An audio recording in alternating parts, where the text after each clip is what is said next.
Are there, my understanding is executive branch employees may not solicit campaign contributions from their peers. That's right. And are there any exceptions to that?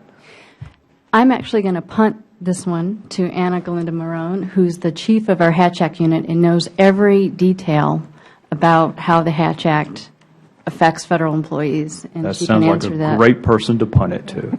Are there any exceptions to that general rule? Good morning. Good morning. Congressman. First, the solicitation prohibition is broader than just prohibiting federal employees from soliciting other colleagues. The prohibition extends to anyone. So no federal employee in the executive branch can solicit, accept, or receive political contributions. The one exception concerns federal labor organizations and federal employee organizations. That's what I thought. Why that exception? Not sure the reason why. You were just described as the most knowledgeable person on this issue. If you can't tell me why there's an exception for federal labor organizations, who can I ask? Well, I reviewed very briefly last night in preparation for this, the legislative history, and it is somewhat scant in terms of what Congress was thinking when the exception was introduced. Now, it does have some limitations, so there's some qualifiers in terms of the exception, if you want me to go over that. Sure.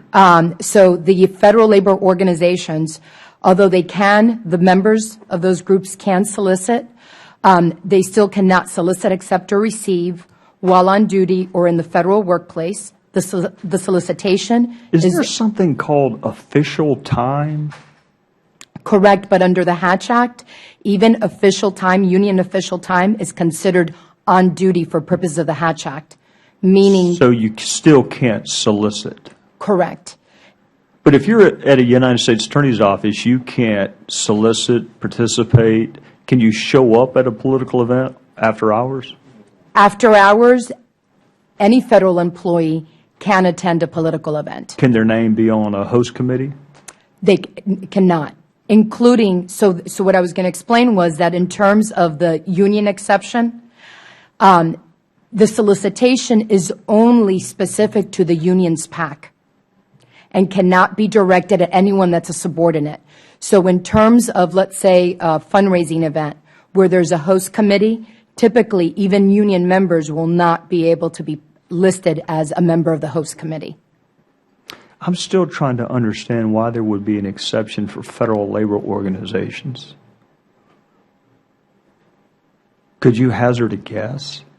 I could try to hazard a guess if I did some more research and